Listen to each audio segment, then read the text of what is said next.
Bonjour à tous.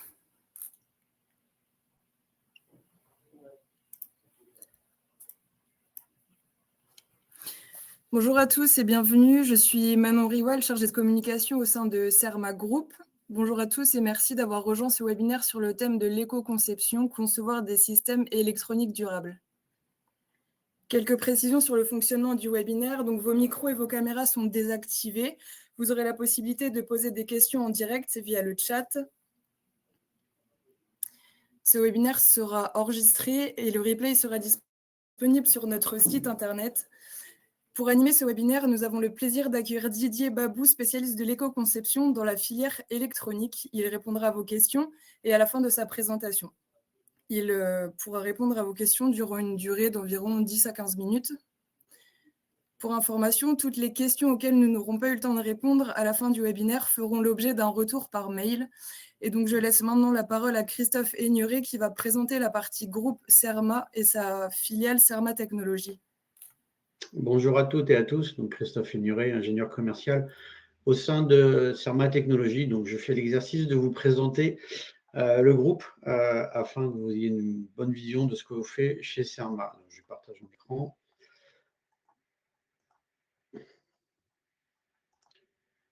Voilà, je pense que tout le monde voit mon écran. En plein écran, très bien.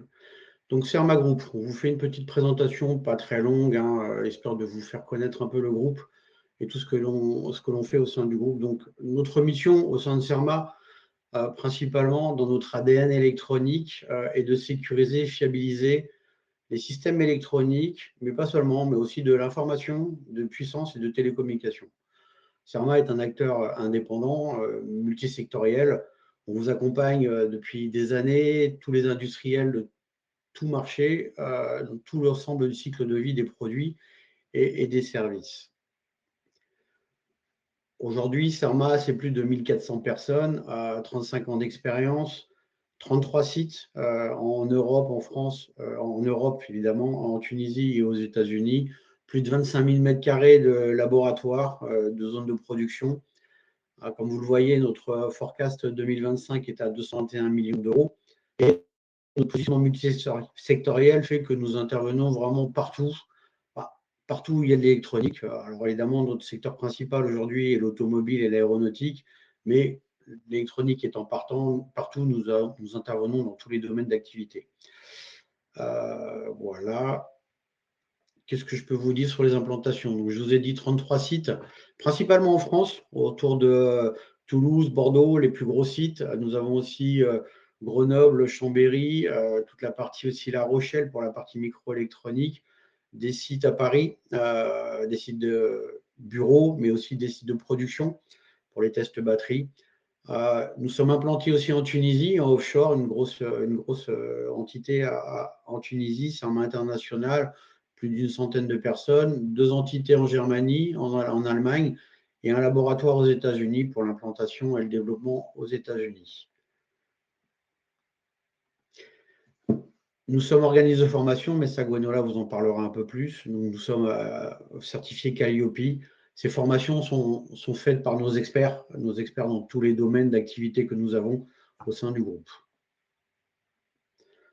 Nous avons une politique d'excellence et d'innovation, donc nous travaillons énormément dans des projets de R&D, avec dans des groupes de R&D aussi, de manière à pouvoir amener dans ces projets de recherche, ces projets de réseau d'experts, d'animation que nous pouvons faire, notre savoir-faire, notre expérience, afin de faire avancer la science, comme on dit, mais aussi de participer à des groupes de travail dans l'AFNOR pour l'obsolescence ou l'ANADEF sur la partie connectique. Voilà, cette vision globale, on apporte de l'expérience, on apporte du savoir-faire pour faire avancer les projets. Un engagement solidaire, c'est aujourd'hui très important pour toutes les sociétés, donc un engagement social. 60% du capital est détenu par les collaborateurs, ce qui permet d'avoir une dynamique dans ce groupe qui est très importante. Un engagement environnemental, l'ISO 14001 est aujourd'hui très important au niveau des sociétés pour l'impact sur l'environnement. Et l'éthique, évidemment, l'ISO 27001, nous sommes une société dédiée à la sécurité des systèmes d'information.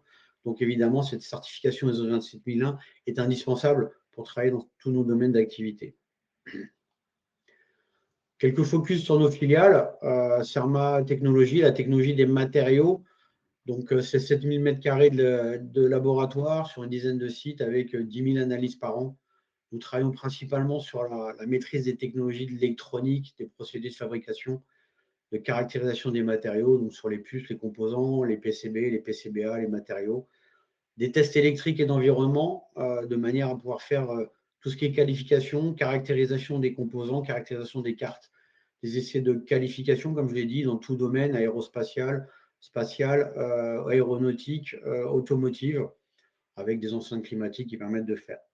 L'analyse physique, donc on vient déterminer un peu les causes des problématiques, les problématiques de contrefaçon sur les composants. On a beaucoup travaillé en 2022 lors de la crise de composants. Donc l'analyse de défaillance, l'analyse de construction, et aussi une analyse de surface qui permet de travailler sur tous les matériaux, donc aller dans les premiers nanomètres des matériaux pour avoir toutes les problématiques liées aux problématiques de caractérisation de surface, d'adhérence, de corrosion, et ainsi de suite.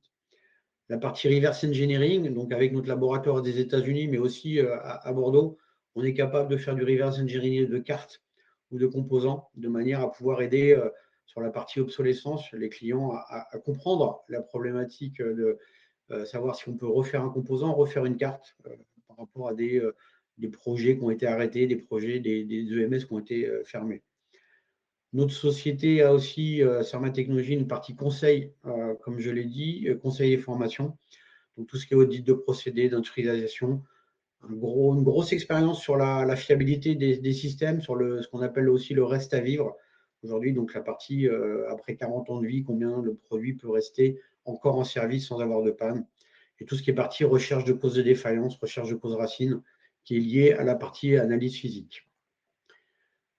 Pour la partie énergie, principalement orientée autour des batteries, avec nos laboratoires, on a 20 000 m² de plateforme d'essai. Nous avons 3 ou 4 laboratoires dédiés aux tests de batterie, tout ce qui est essai de performance, de fiabilité, de qualification, donc des tests d'endurance, des tests environnementaux, des tests mécaniques aussi. On peut faire ça aussi sur les moteurs électriques. La partie analyse, conseil, expertise autour de la technologie des batteries, les fiabilités, la technologie même physique des batteries, et la partie ingénierie pour la définition de moyens d'essai. Cerma Ingénierie, donc les systèmes d'embarqué, des bureaux d'études, principalement dédiés à l'aéronautique, mais pas que. Nous développons dans beaucoup de domaines, dans le nucléaire, dans le médical aussi. On fait des études, où on produit aussi des calculateurs. Alors, nous sommes faiblesses, hein, nous avons des sous-traitants pour ça, mais on est capable sur un cahier des charges client ou même en fonds propres, nous avons développé notre propre crash recorder de manière à pouvoir avoir un produit sur étagère dédié au domaine des hélicoptères. Donc, nous avons la capacité de concevoir et de fabriquer des produits pour nos clients, et en même temps de faire du maintien en conditions opérationnelles. Donc, ça veut dire de la réparation de calculateurs qui ont quelques années. On a cette capacité à avoir tout ce travail de tout le cycle de vie du produit. La cybersécurité et la safety des systèmes, donc une partie gouvernance, conseil, conformité autour de la safety. On va parler de l'ISO 26262 par exemple pour l'automobile, mais aussi la sécurité offensive et défensive, de manière à pouvoir travailler sur les systèmes d'information, mais aussi sur les systèmes embarqués. Donc, nous possédons un laboratoire de sécurité, un CESTI. Aujourd'hui, il y en a 3 en France, dont Cerma en a un dédié à la partie justement schéma privé et méthode formelle dans le laboratoire de sécurité. La microélectronique, donc des solutions de microélectronique pour l'environnement contraint. On fait de la conception d'ASIC, on fait de la conception de circuits hybrides. On a de la production d'assemblage, donc tout ce qui est boîtier, hermétique ou plastique dans les procédés spéciaux. On fait à peu près 20 millions de pièces par an, ce qui est assez conséquent, mais voilà, en petite production. Et on a toute la capacité de pouvoir tester les produits que nous assemblons à travers les différentes filiales. Donc, vous voyez, à travers l'ensemble des filiales de Cerma, nous avons la capacité de répondre d'une manière globale à un projet d'électronique pour nos clients. Je vous ai fait le tour de Cerma. Donc, n'hésitez pas, je suis là pendant le webinaire. Si vous avez des questions sur le groupe, j'y répondrai à la fin, le cas échéant. Je passe la parole à Gwenola maintenant pour la suite du webinaire. Merci Christophe. Ça va, vous m'entendez? Alors, moi, je vais vous présenter plus l'organisme de formation. Je vais vous le faire rapide. Après, je laisserai la parole à Didier, qui est quand même, lui, la star du webinaire. L'organisme de formation, on est Calliope, Christophe l'a dit tout à l'heure. Je vous passe certaines slides qui n'ont pas d'intérêt. En tout cas, ce que j'avais à dire comme message, c'est que notre organisme existe depuis plusieurs années. Nous sommes certifiés Calliope depuis 2021. On fait en sorte que nos clients puissent, grâce à ce label Calliope, puissent mettre en place des financements par rapport à leur OPCO. On a à peu près une soixantaine de formations au catalogue. J'ai à peu près 35, voire 40 formateurs. Tous les ans, l'organisme de formation et notamment le catalogue de formation se renouvelle avec des nouvelles formations. Cette année, c'était plus sous les nouveaux thèmes, évidemment, de celui de Didier Babou, de l'éco-conception, sur les batteries, le transport des batteries, la sécurité des batteries, sur l'IA aussi. On a fait un webinaire d'ailleurs à ce sujet. Donc, la satisfaction, ça c'est un indicateur qu'on avait envie de vous montrer sur la satisfaction globale de notre organisme, 91% de satisfaction. Et voilà, je vous fais part de notre organisme qui est Calliope. Donc, nos formations sont dispensées en inter, en intra, sur mesure, en distanciel, en présentiel. On a beaucoup de sites en France sur lesquels on peut accueillir des personnes et des stagiaires. Donc voilà, je ne sais pas l'arrêter, ma présentation. Voilà pour ma présentation sur l'organisme de formation que j'ai un peu réduit parce que le timing nous est compté et que vous êtes venu pour Didier. Donc maintenant, je laisse la parole à Didier pour la partie éco-conception. Bonjour à toutes et à tous. Donc, je suis ravi d'animer ce webinaire relatif à l'éco-conception. Donc, je vais partager l'écran.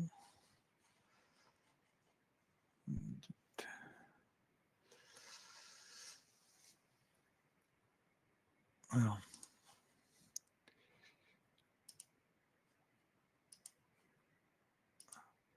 Vous me dites si c'est bon, vous voyez bien l'écran? C'est bon? Est-ce que c'est bon? Non, Didier, on ne voit pas. Ah, pardon. A priori, non. Ah oui, alors, attendez, partager.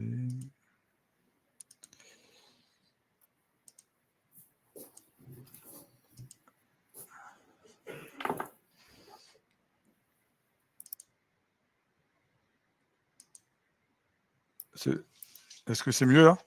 C'est parfait, Didier, on voit. Merci. Donc, alors, le titre, si l'éco-conception devenait la nouvelle norme de l'ingénierie, donc effectivement, je vais présenter l'éco-conception dans la filière électronique comme méthode ou comme nouveau moyen d'augmenter l'ingénierie ou bien de faire des produits durables. C'est différents concepts qu'on va voir. Donc, alors moi, je suis ingénieur conseil indépendant. Et donc, j'ai créé mon agence début 2022 avec la particularité d'avoir la première partie de mon expérience professionnelle dans la filière électronique, grenobloise où j'habite, donc presque 20 ans d'expérience en conception de systèmes et aussi de circuits intégrés numériques. Et puis après, j'ai l'autre partie de ma carrière comme dans le monde du conseil environnemental, notamment avec 2 expériences entrepreneuriales, dont celle-ci. Voilà. Donc là, avec Convergence, j'ai une offre de formation à l'éco-conception, dont des partenariats avec CERMA et d'autres organismes de formation aussi. Une offre d'études pour aider les entreprises à calculer des impacts, notamment aussi sur des sujets récents de réparabilité et de recyclabilité. Et puis enfin, une offre de conseil et d'éco-conception pour vraiment déployer l'éco-conception dans les entreprises. Alors, de quoi on va en parler ce matin? Donc, de conception, quelle est la définition? D'enjeux environnementaux clés dans le secteur électronique, de réglementation, ce qui est en place et ce qui arrive, des axes clés de l'éco-conception dans les projets électroniques, On parlera un peu de durabilité aussi, hein, donc déjà faire le lien entre certains métiers qui sont exercés par CERMA et puis la durabilité des produits. Et puis je montrerai l'exemple d'une entreprise qui a conçu un produit électronique, éco-conçu un produit électronique. Voilà. Et on terminera pour quelques moyens pour se lancer si vous êtes intéressé, parce qu'il existe des aides, notamment en France. Alors, qu'est-ce que l'éco-conception? Donc, je repars souvent de cette définition d'une norme française expérimentale, donc c'est la norme X30-264. Donc, c'est une norme rédigée par l'AFNOR. Et il se trouve qu'elle a été mise à jour cet été, en 2025, après une première version qui avait été publiée en 2013.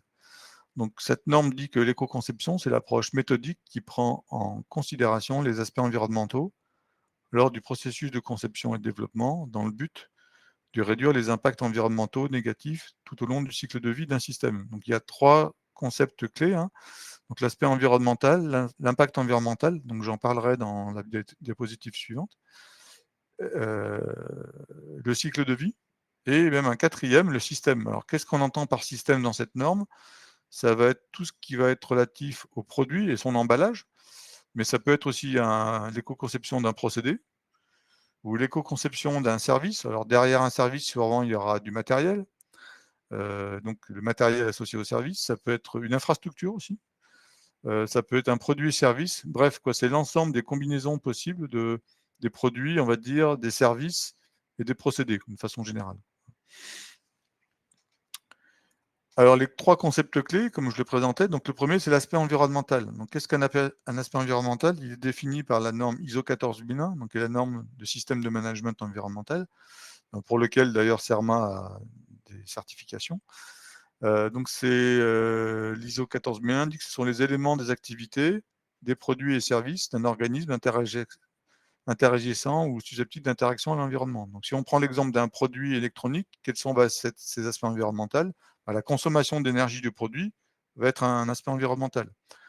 La quantité de déchets de ce produit-là, quand il va être en fin de vie, ça peut être un autre aspect environnemental.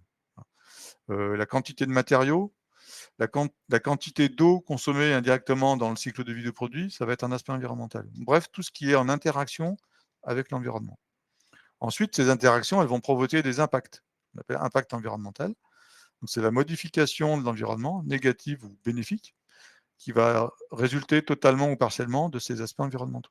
Donc, on a une autre lecture une autre catégorie. Donc, par exemple, la consommation d'énergie d'un produit électronique, indirectement, cette consommation d'énergie va épuiser des ressources énergétiques. Donc, on va avoir, par exemple,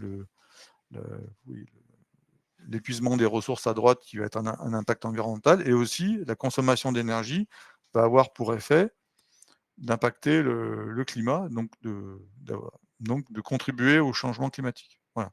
Donc, on a dans les méthodes de calcul d'impact entre 15 et 20 catégories d'impact. Donc là, j'en ai mis que 6. Il y en a beaucoup relatives à la pollution de l'air, la toxicité humaine, toxicité des milieux, atteinte à la biodiversité, etc. etc. Voilà. Donc l'idée, c'est dans la démarche d'essayer de prendre en compte ces impacts et de les réduire autant que possible. Et donc le dernier concept, c'est le cycle de vie. Donc ça, c'est le fondement de l'éco-conception, c'est-à-dire qu'on va raisonner. Alors, tout à l'heure, Christophe parlait de cycle de vie des produits chez CERMA. Donc là, c'est un peu la même approche, mais c'est avec le regard environnemental. C'est-à-dire qu'on va avoir depuis l'extraction des matériaux jusqu'à la fin de vie du produit, en passant par toutes les étapes. Donc ça peut être les étapes de fabrication des composants, ensuite d'assemblage des produits, d'emballage, de mise à disposition des produits, de transport, distribution, d'utilisation et de fin de vie. Donc on doit prendre en compte toutes ces étapes-là, et surtout on doit prendre tous les impacts environnementaux. Donc on va parler d'une approche multicritère. Alors un petit parallèle rapidement avec le management de la qualité, pour les entreprises qui ont peut-être déjà un système de management de la qualité. Donc pour vous montrer que finalement que l'éco-conception, c'est un peu la même approche. Donc, dans le management de la qualité, on va avoir la satisfaction client. Là, on va plutôt être sur une notion de satisfaction des parties prenantes, un peu comme la RSE finalement. au sens de partie prenante. D'ailleurs, dans le système de management de la qualité, on parle aussi de partie intéressée. Hein. Pourquoi? Parce que là, on va adresser le cycle de vie. Et le cycle de vie, finalement, il va s'étendre au-delà des frontières classiques d'une relation client-fournisseur. On va aussi interroger peut-être la fin de vie des produits, même pas peut-être, même sûrement la fin de vie des produits, et donc les parties prenantes relatives à la fin de vie des produits, au-delà du produit commercialisé chez vos clients. Voilà. Le système de management de la qualité permet une prévention des non-conformités. Là, on va avoir une prévention des impacts environnementaux. On va tout mettre en place dans la démarche pour éviter ou limiter les impacts environnementaux. Et dans les deux cas, on a une démarche d'amélioration continue.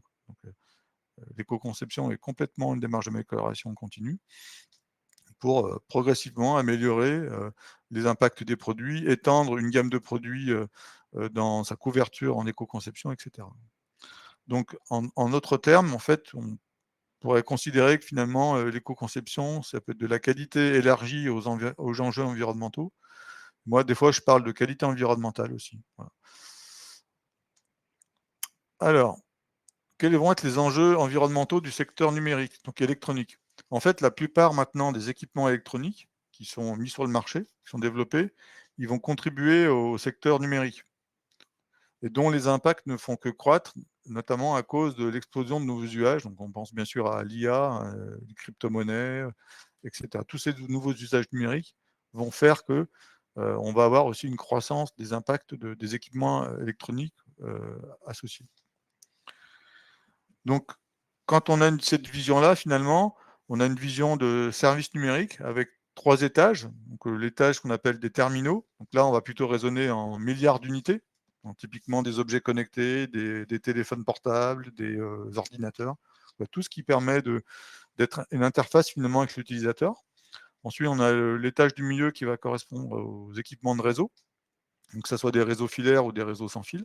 Et puis, le dernier étage qui va être l'étage des serveurs, là où les applications sont hébergées. Donc, on a de plus en plus cette pyramide qui correspond au monde du numérique, dans lequel on va retrouver les équipements électroniques. Alors, ça peut être sur différents secteurs d'activité, hein, aussi bien le grand public que même des services numériques industriels, que pour des applications dans le bâtiment. Voilà, donc on a vraiment cette diversification qui fait que l'électronique est partout, mais souvent elle sert à vers des services numériques. Et donc aujourd'hui, on estime que cette part du numérique, hein, donc c'est des chiffres qui sont publiés par l'ADEME, un rapport, correspond à peu près à 4% des émissions de gaz à effet de serre en France en 2022, hein, vous voyez, avec la répartition suivante. Donc c'est des chiffres qui ont été mis à jour en 2022.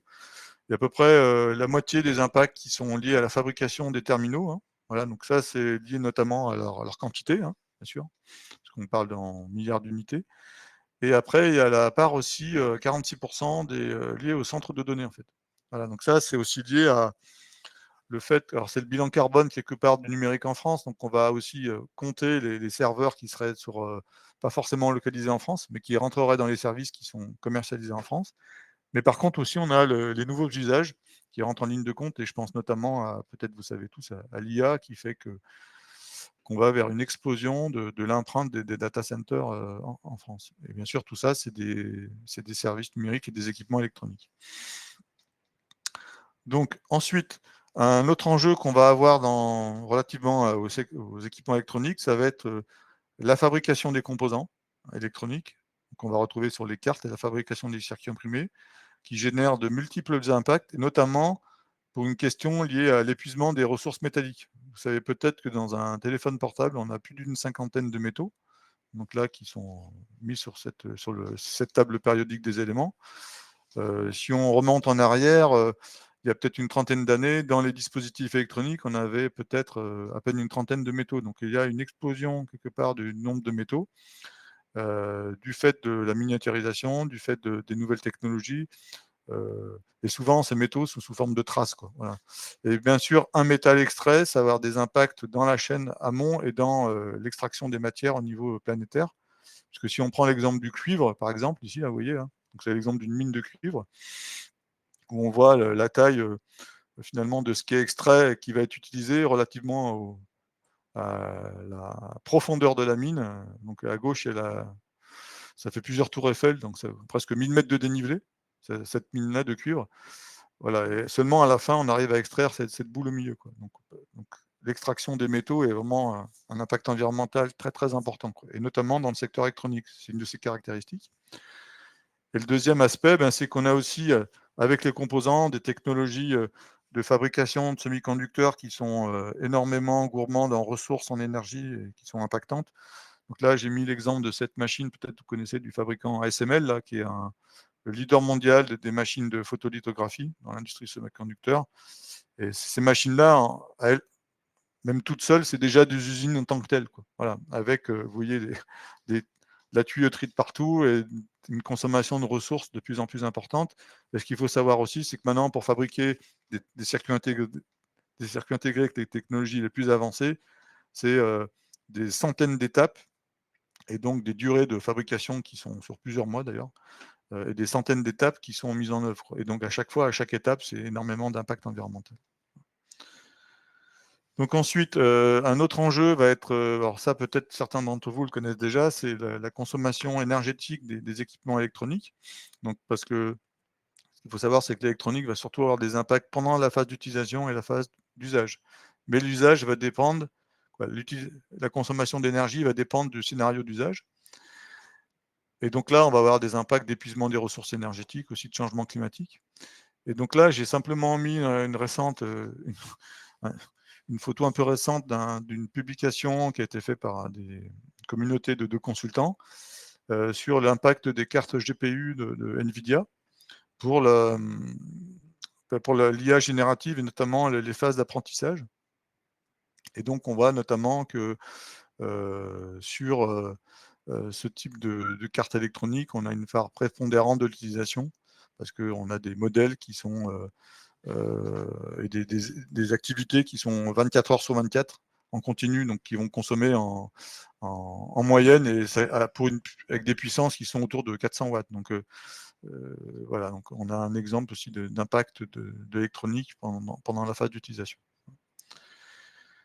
Alors, ensuite, le dernier enjeu environnemental des équipements électroniques, ça va être la fin de vie. Donc, des techniques de recyclage existent, mais elles sont complexes et partielles, puisque on va pouvoir récupérer une dizaine de métaux, quoi. Voilà. Et puis en plus, ce sont des procédés qui vont être polluants, il va y avoir des émissions atmosphériques, et puis des déchets ultimes, quoi. Voilà.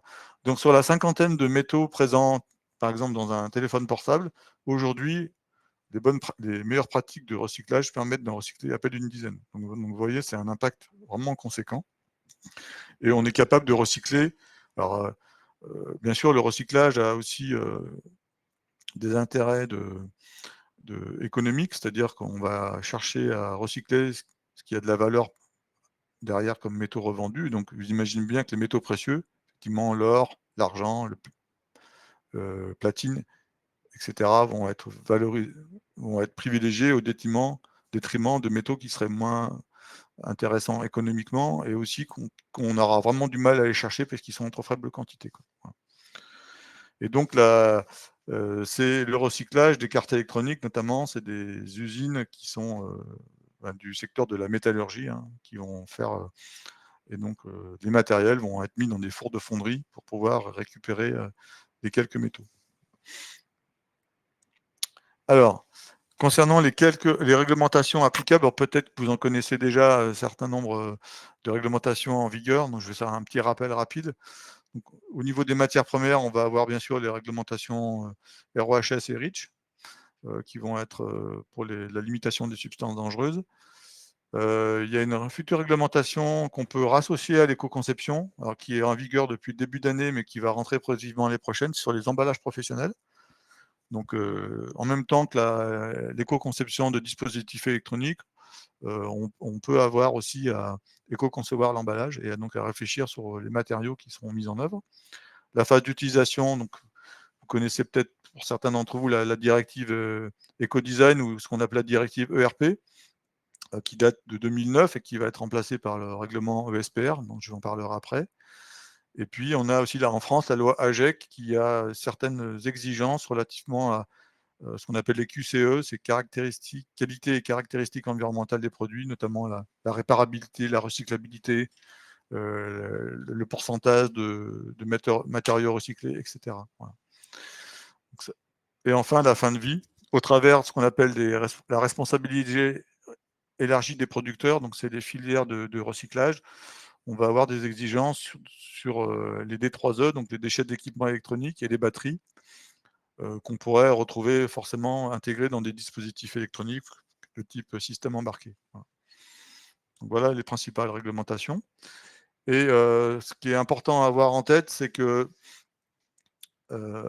qu'est-ce qui pousse à l'éco-conception? Donc finalement, la responsabilité élargie du producteur, donc les filières REP, vont favoriser l'éco-conception, notamment par ce qu'on appelle les plans de prévention et l'éco-conception. Donc, dès lors que vous êtes fabricant, metteur sur le marché d'équipements, que ce soit en B2B ou en B2C, vous êtes considéré comme un producteur et donc vous êtes soumis à ce qu'on appelle des plans de prévention et d'éco-conception qui sont demandés par les éco-organismes qui sont en charge de la gestion de ces filières, quoi. Et donc, dans le monde de l'électronique, il y en a surtout deux qui vous intéressent, c'est la filière batterie et la filière équipement électrique et électronique. Voilà.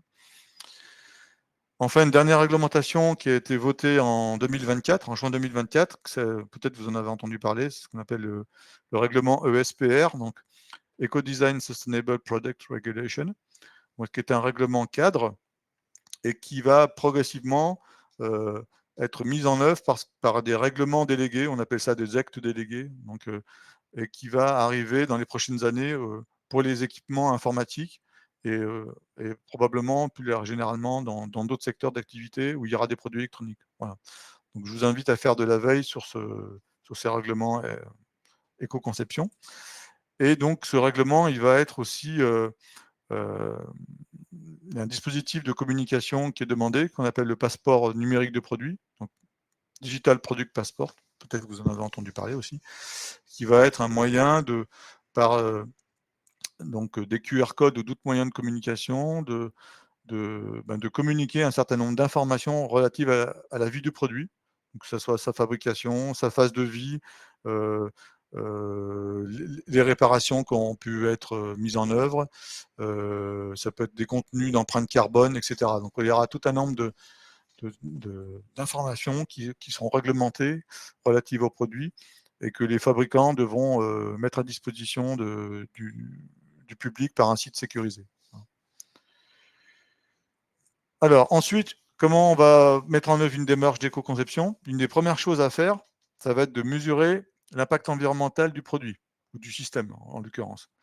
Et donc on va utiliser ce qu'on appelle la méthode d'analyse de cycle de vie, donc ACV, en anglais Life Cycle Assessment, LCA. Et donc c'est la méthode de quantification des aspects environnementaux et des impacts potentiels tout au long du cycle de vie.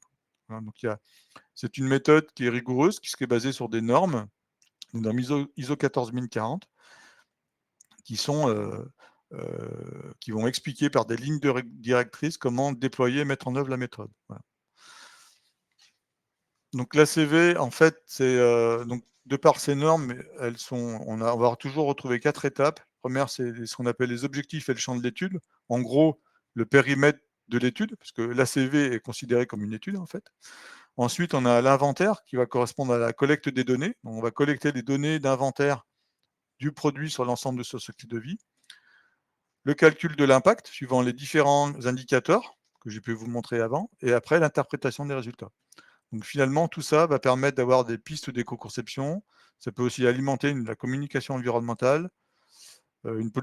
Ça peut aussi alimenter des stratégies marketing, de l'innovation, et aussi, dans certains cas, des nouvelles réglementations. Donc l'inventaire du cycle de vie, souvent, ça va être basé sur des fichiers de collecte des données. Donc là, je vous ai mis un exemple à l'écran. Alors ça va être des données d'extraction. Donc typiquement, dans le monde de l'électronique, on va partir des BOM, des nomenclatures de produits, et on va modéliser le produit et son inventaire associé. Alors bien sûr, on utilise des logiciels d'ACV qui vont embarquer des bases de données de matériaux, de composants, pour aider à réaliser cet inventaire. Et après, on calcule l'impact et on arrive à un résultat que je vais détailler dans la slide d'après, qui permet de cartographier finalement, d'illustrer les impacts suivant les différentes étapes du cycle de vie. Donc là, les 4 étapes, production, et voir en bas, vous avez les différents indicateurs environnementaux. Donc ADPE, par exemple, ça veut dire épuisement des ressources métalliques. Donc c'est cette première barre en bleu, hein, vous voyez. Donc typiquement, dans un téléphone portable, pour cet indicateur, c'est la production quasiment qui va être majoritaire en termes d'épuisement des ressources. ADPF, c'est l'épuisement des ressources fossiles. Donc typiquement, les ressources fossiles qui vont servir à produire de l'énergie, on va l'avoir dans cet indicateur, etc. Et GW100, c'est le changement climatique. Donc, si je prends l'exemple d'un téléphone portable, donc c'est le Fairphone. Donc, on a à disposition sur Internet une ACV qui a été réalisée en 2024 par Fairphone et puis par l'Institut Fraunhofer en Allemagne. Et on a donc ce profil environnemental. Et donc après, si on descend d'un niveau, donc les logiciels d'ACV permettent d'investiguer, on voit que c'est la carte mère, on va dire le PCB primaire, qui est le principal sous-ensemble impactant. Voilà. Après, on va avoir l'écran. Et donc, si on rentre ensuite, on peut encore descendre d'un niveau, hein, et on verra qu'au sein du PCBA, ben, on a surtout les circuits intégrés qui vont être, vous voyez, à plus de 80-90% l'impact environnemental, alors que le PCB, il représente à peu près 10%. Voilà. Donc déjà, ça vous donne comme ça, par ce profil environnemental, l'axe d'investigation. Et donc, l'éco-conception, on va essayer déjà de l'orienter en priorité par rapport au choix et l'architecture relative aux circuits intégrés. Voilà. C'est un exemple d'analyse qu'on va avoir à faire quand on fait de l'éco-conception. Voilà. Donc ensuite, une fois qu'on a identifié ces différents, qu'on a fait la mesure de l'impact environnemental, on va avoir des leviers qui vont être suivant différents axes, et on peut s'inspirer de ce qu'on appelle la roue de Brézet. Donc là, c'est un visuel qui est proposé par l'ADEME. Et donc, cette roue de Brézet, elle met en œuvre 9 axes. Donc, le premier axe, en fait, ça va être, quand on parle développement de nouveaux concepts, c'est au moment où on va développer un nouveau produit électronique, on va aussi interroger finalement les fonctions, les usages du système étudié sur l'ensemble du cycle de vie. Quoi. Voilà. Et on peut avoir à ce moment-là déjà une réflexion un peu sur une pensée, ce que j'appelle pensée cycle de vie, pensée frugale, raisonner la juste quantité de données, bref, vraiment questionner les besoins du produit qu'il va devoir satisfaire sur l'ensemble du cycle de vie. Quoi. Voilà. Et une fois, donc on a souvent, ça va être dans les phases amont d'un projet, donc peut-être même avant même de la rédaction de spécifications, on va déjà se poser des questions relatives à l'éco-conception.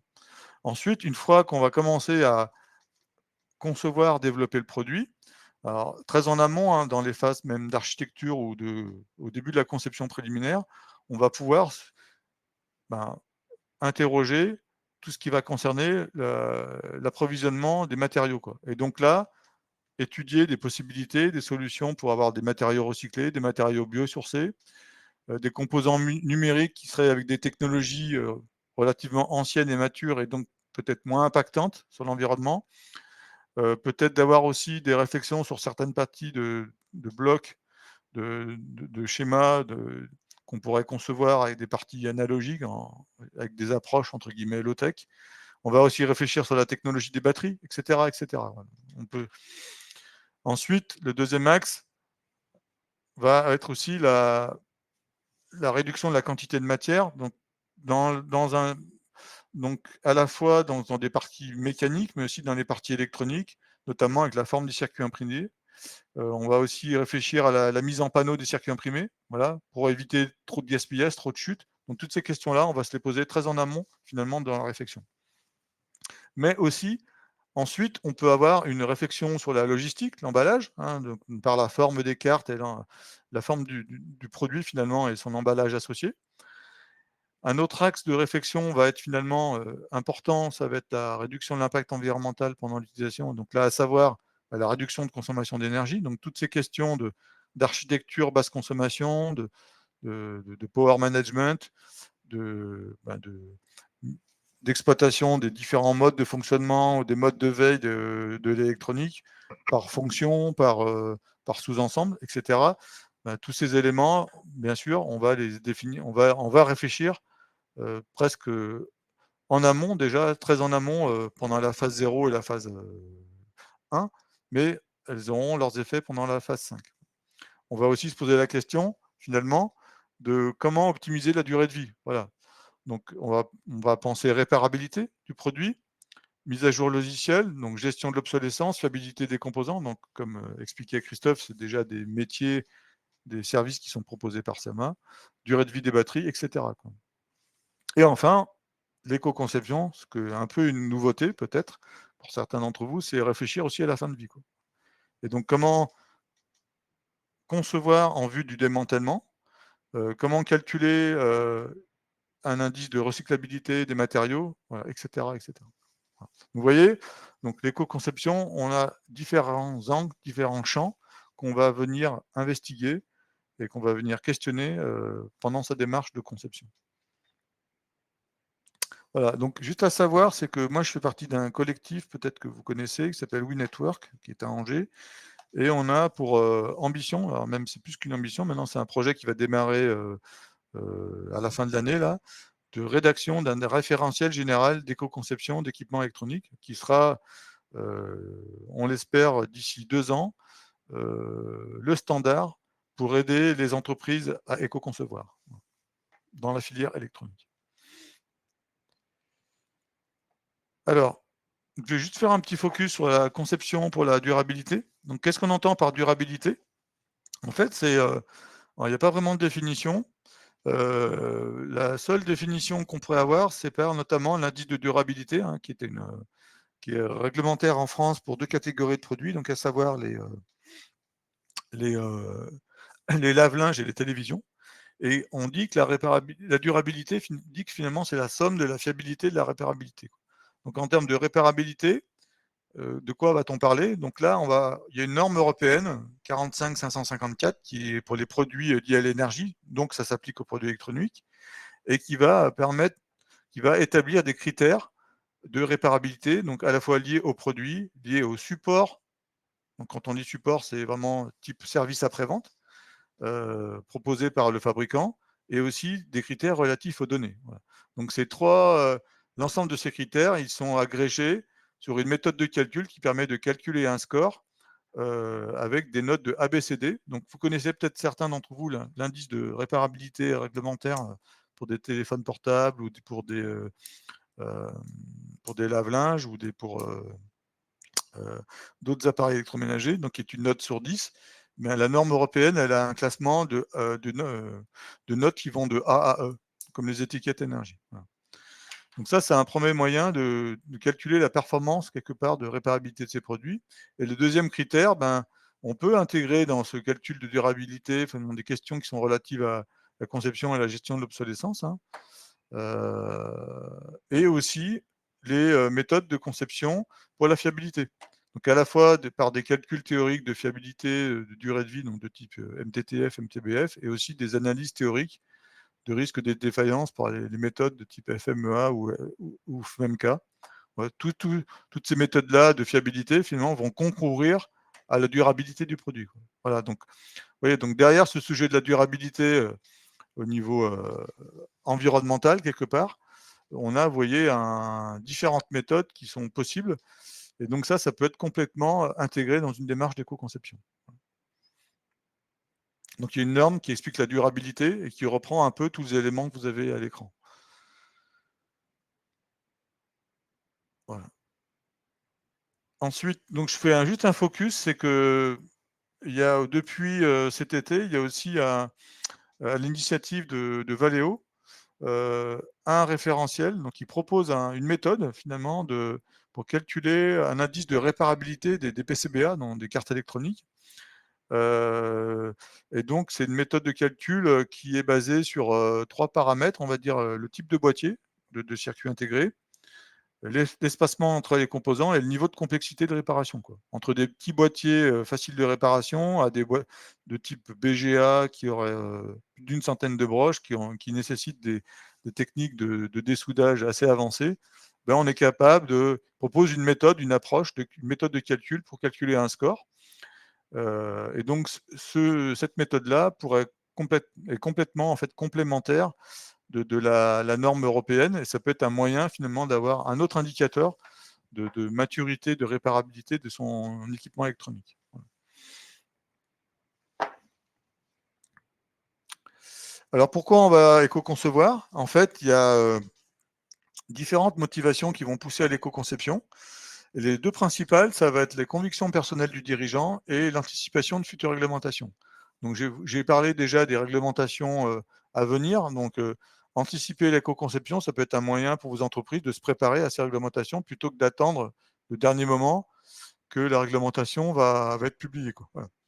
Et donc un autre moyen, bah, c'est d'engager une démarche volontaire, hein, d'éco-concevoir. Mais bien sûr, souvent, c'est parce qu'il y a une conviction forte du dirigeant ou du codir, on va dire, de l'entreprise, que la démarche va pouvoir exister, quoi. Voilà. Donc ça, c'est des chiffres qui sont remontés par des enquêtes que fait l'ADEME régulièrement, là. Donc celle que vous avez à l'écran, elle date de 2020, et ils en ont fait une cette année, là, en 2025, mais j'ai pas encore les résultats. Voilà. Donc ensuite, il y a, en matière de gains financiers apportés par l'éco-conception, on voit que la plupart des entreprises ne voient pas de gains directement. Donc c'est plutôt stable, à la fois sur le chiffre d'affaires et la marge. Voilà, donc c'est la majorité. Pour autant, il y a à peu près un tiers quand même des entreprises qui ont aperçu une augmentation de leur chiffre d'affaires et des marges pour leurs produits, quoi. En fait, les gains vont être surtout extra-financiers et principalement, vous voyez, notamment à l'image de marque. Voilà, donc ça, c'est un moyen peut-être de vous différencier, de satisfaire davantage des engagements responsables en lien avec la responsabilité sociétale des entreprises, de créer une image de marque responsable. L'éco-conception va complètement contribuer à ce type de bénéfices, en fait. Voilà. On voit aussi que la motivation des salariés, hein, souvent c'est vécu comme des projets qui sont porteurs de sens, donc pour lesquels les salariés vont être motivés et vont pouvoir se fédérer autour d'actions concrètes et qui vont permettre de réduire l'impact environnemental.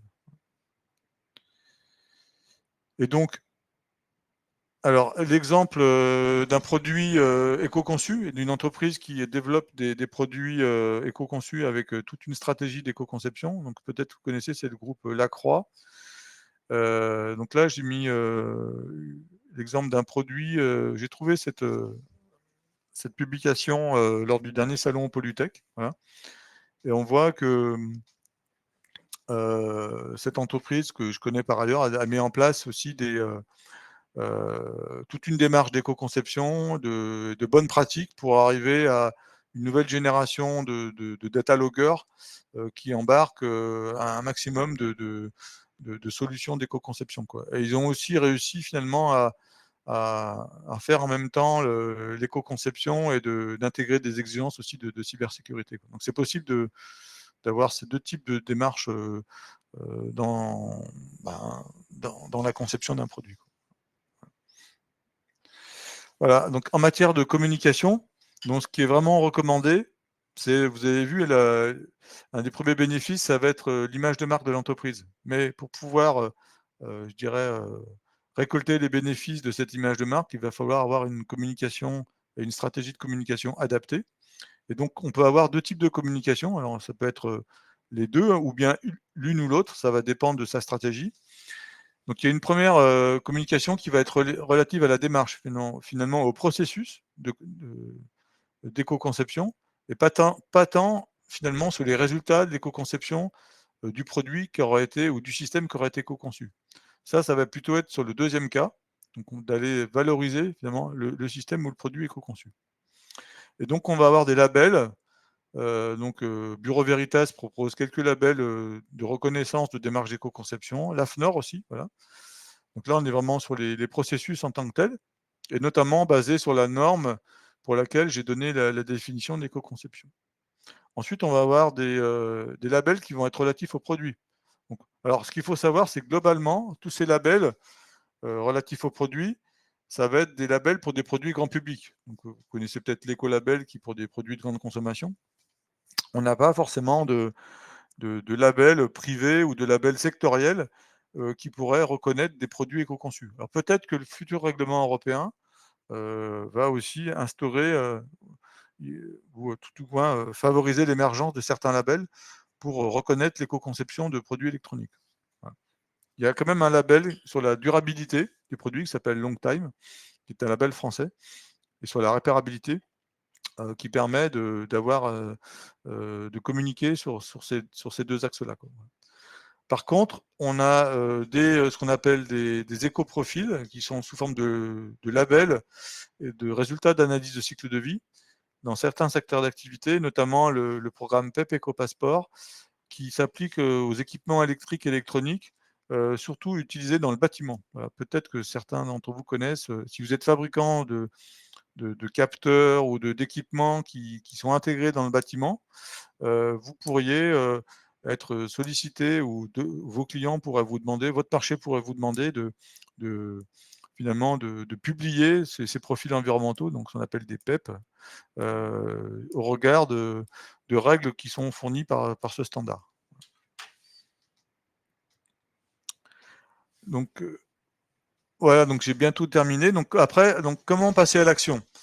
Donc il y a différents dispositifs qui peuvent aider le passage à l'action. Donc des dispositifs qui sont proposés par l'ADEME ou par BPI-France. Donc l'ADEME aide à deux niveaux, et on a ce qu'on appelle le dispositif tremplin, donc pour les PME. Donc c'est une première étape de quelques jours de prestations pour pouvoir calculer une empreinte environnementale, identifier des premiers leviers qui permettent de mettre le pied à l'étrier. Hein. Donc voilà. Et ensuite, il y a soit le dispositif de l'ADEME ou de BPI France, suivant la taille de votre entreprise, qui va rentrer en œuvre, qui peut rentrer en œuvre, je dirais.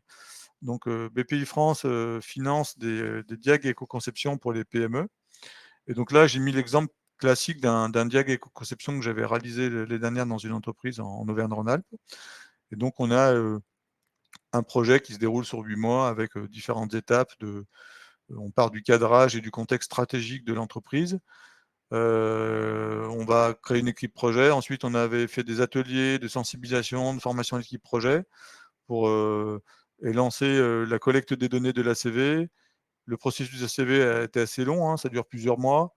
Ensuite, 3 mois après, j'avais présenté l'analyse et les résultats d'impact du produit qui avait été choisi. Et ensuite, avec les salariés, finalement, on a fait un atelier de recherche de solutions d'éco-conception, donc un atelier avec des post-it. Hein. Et finalement, le travail ensuite demandé, c'est de classer les pistes d'éco-conception suivant différents axes. Donc, la faisabilité technique, l'impact économique, et puis ensuite, la grosseur des bulles, c'est l'impact environnemental qui va être pouvoir apporter. Quoi. Plus c'est gros, plus ça permet des gains environnementaux. Quoi. Donc après, à l'entreprise de sélectionner, de hiérarchiser suivant ces pistes-là pour en faire un plan d'action qui sera ensuite déployé vraiment dans un projet. Quoi. Voilà. Donc ça, c'est le phase de diag, hein, donc c'est un état des lieux qui permet de mettre partiellement la démarche. Et après, il y a aussi encore des dispositifs de l'ADEME pour les entreprises qui veulent vraiment aller plus loin et appliquer complètement la démarche dans un projet jusqu'à la commercialisation du produit éco-conçu et sans retour d'expérience. Quoi. Voilà, parce que, rappelez-vous, l'éco-conception, c'est une démarche d'amélioration continue. Et donc, pour pouvoir mesurer les gains obtenus de la démarche au niveau économique, au niveau qualité, au niveau technique, c'est bien que le processus il soit mené à son terme. Quoi. Voilà. C'est dommage de rester au simple stade du diagnostic. Voilà, j'en ai terminé.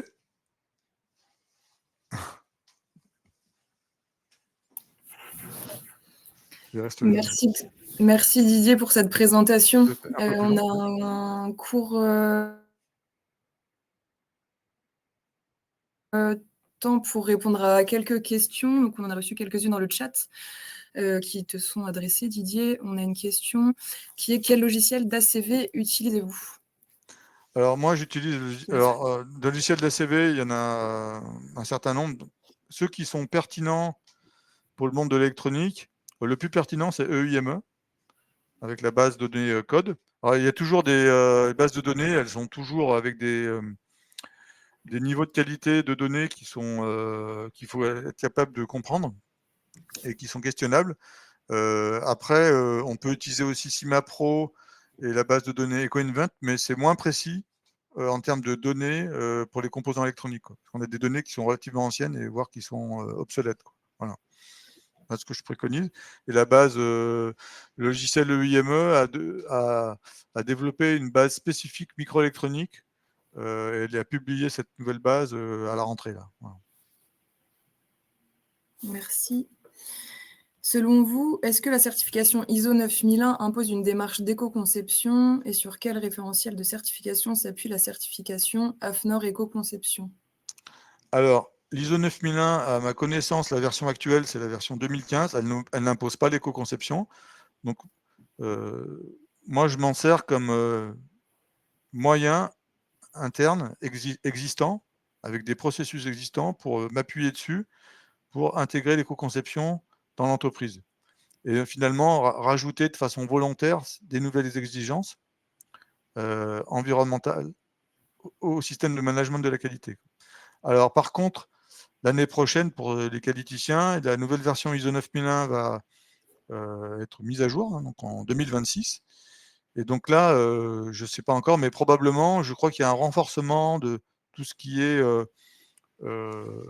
exigence sociétale, environnementale. Et donc peut-être que du coup, ça va indirectement inciter les entreprises à intégrer l'éco-conception dans leur système de management de la qualité. Quoi. Et puis pour la deuxième question, c'était sur la norme AFNOR, c'était ça? Quel référentiel de certification s'appuie la certification AFNOR Éco-Conception? La norme AFNOR n'est pas un référentiel de certification, c'est juste de l'évaluation. C'est qu'un label d'évaluation. Et donc, du coup, donc c'est un label privé hein, de l'AFNOR, et il se base sur la norme expérimentale X30264 pour laquelle je t'ai donné la définition, quoi. Voilà, qui a été mise à jour l'été dernier. Quoi.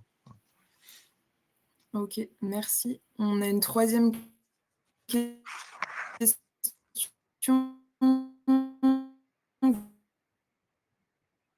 Vous avez parlé des mobilités. Après, on a une deuxième question. Ça a coupé, j'ai pas entendu, excusez-moi. Tu as parlé des métaux constituant les produits électroniques. Oui. J'aimerais savoir si vous connaissez des sources pour trouver leur pourcentage de substitution ou de recyclabilité. Alors, les métaux dans les cartes électroniques, ils viennent de deux endroits, trois endroits. Deux endroits, surtout le circuit imprimé, mais c'est surtout du cuivre. Donc, c'est connaître la quantité de cuivre, du design qu'on va faire. Et après, c'est des métaux qui sont dans les circuits intégrés, dans les composants. Quoi. Voilà. Et donc là, on a des moyens d'identification. Peut-être que vous connaissez ce qu'on appelle les material declaration. Donc, c'est un moyen d'aller collecter, récupérer de l'information pour connaître, alors c'est déclaratif, hein, de contenu matière des composants. Alors, tous les fabricants ne font pas ça, mais c'est les deux sources que moi j'exploite et pour lesquelles je propose des analyses. Quoi. Voilà. Pour vous, quels pourraient être des indicateurs environnementaux assez pertinents pour évaluer les performances des produits électroniques? Alors, j'ai déjà des indicateurs de consommation. Hein, donc peut-être vous connaissez déjà, hein, que vous mettez en œuvre déjà. Ces indicateurs de consommation, on peut pourquoi pas les transformer en indicateurs de gaz à effet de serre. D'accord. Et après, on peut avoir typiquement l'indice de réparabilité, c'est un indicateur intéressant, un indice de durabilité. D'autant que maintenant, il y a des méthodes qui existent pour à la fois au niveau équipement et pour à la fois au niveau carte électronique. On peut avoir le pourcentage de matériaux recyclés dans le produit, alors même si souvent il va être très faible. Voilà, tous ces indicateurs-là, en fait, il y a des normes qui permettent de proposer ce type de calcul. C'est des normes 45, 55X, 45, 52, 54, etc., qui peuvent être des indicateurs d'éco-conception qu'on applique dans la démarche. Quoi. Voilà. Alors, on a beaucoup de questions. On va en prendre une dernière. Et puis, voilà, les questions qui Ouais. n'auront pas fait l'objet d'une réponse feront l'objet d'une réponse par mail de la part de Didier. Donc, la dernière question que je vais prendre dans l'ordre, c'est celle de Sébastien. Il y a 2 obligations légales sur les PCB et PCBA à partir de janvier. Pouvez-vous me dire quelles sont-elles et comment les mettre en œuvre? Alors, je suis désolé, je ne les connais pas, ces informations légales. Il faudrait qu'ils me disent. Alors, soit j'ai un trou dans ma veille réglementaire, ou en tout cas, je ne les connais pas. Voilà. Ok, on va juste Je vois qu'il est en train d'écrire passeport numérique. Alors, le passeport numérique, c'est plus le moyen d'aller rapporter, reporting, le contenu de l'équipement électronique. Donc, c'est les règlements européens qui diront ce qu'il faut mettre dans le passeport numérique. Voilà. Donc, si c'est fiches techniques et recyclabilité, ben voilà, donc faudra calculer là, peut-être. Alors, ça dépend pour quel marché, je ne connais pas. Calculer la recyclabilité de sa carte électronique, quoi. Donc là, on peut appliquer les méthodes de calcul européennes, quoi. Voilà. Super. Mais on arrive à la fin de ce webinaire. Écoutez, je vous remercie à toutes et à tous d'avoir participé, puis je suis à votre disposition. Les questions qui n'ont pas pu faire l'objet de réponses de la part de Didier seront répondues par mail. Donc, merci encore pour votre participation. Et puis, on vous souhaite à tous une très bonne journée. Merci, au revoir. Au revoir.